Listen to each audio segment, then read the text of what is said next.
Nous avons eu de fortes pluies, mais le dispositif est mis en place. Les 14 gouverneurs, les préfets, sous-préfets, toute l'administration des sapeurs-pompiers au niveau national, l'armée au besoin, tout le monde sera mobilisé pour venir à bout de ces eaux stagnantes ou ruisselantes et qui ont fait beaucoup de dégâts. Alors, pour accompagner ces efforts, j'ai décidé de mettre en place un budget d'urgence de 10 milliards de francs CFA, dont les 3 milliards serviront d'appui direct aux populations sinistrées sur la base des rapports des gouverneurs, préfets et sous-préfets en relation avec les maires qui sont dans leur localité. Et ces 3 milliards serviront de cash transfert d'appui donc financier direct par famille, mais aussi d'achat de produits phytosanitaires, de matelas et d'appui divers. Mais aussi, il y aura une partie vivre pour des familles qui ont aussi perdu jusqu'à leur ration mensuelle.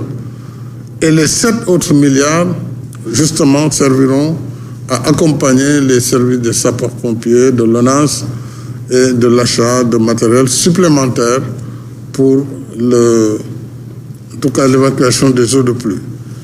Le gouvernement va présenter prochainement la situation du plan décennal de lutte contre les inondations et surtout un nouveau schéma pour que des financements complémentaires soient trouvés afin de boucler ce programme décennal. Donc à cette occasion, certainement toutes les informations seront mises à la disposition des populations. Pour terminer, puisqu'il s'agit de changement climatique, nous devons savoir que face à ces fléaux mondiaux, il y a 2 maîtres mots, à savoir l'adaptation face à ces phénomènes. Il faut que nous changions de comportement.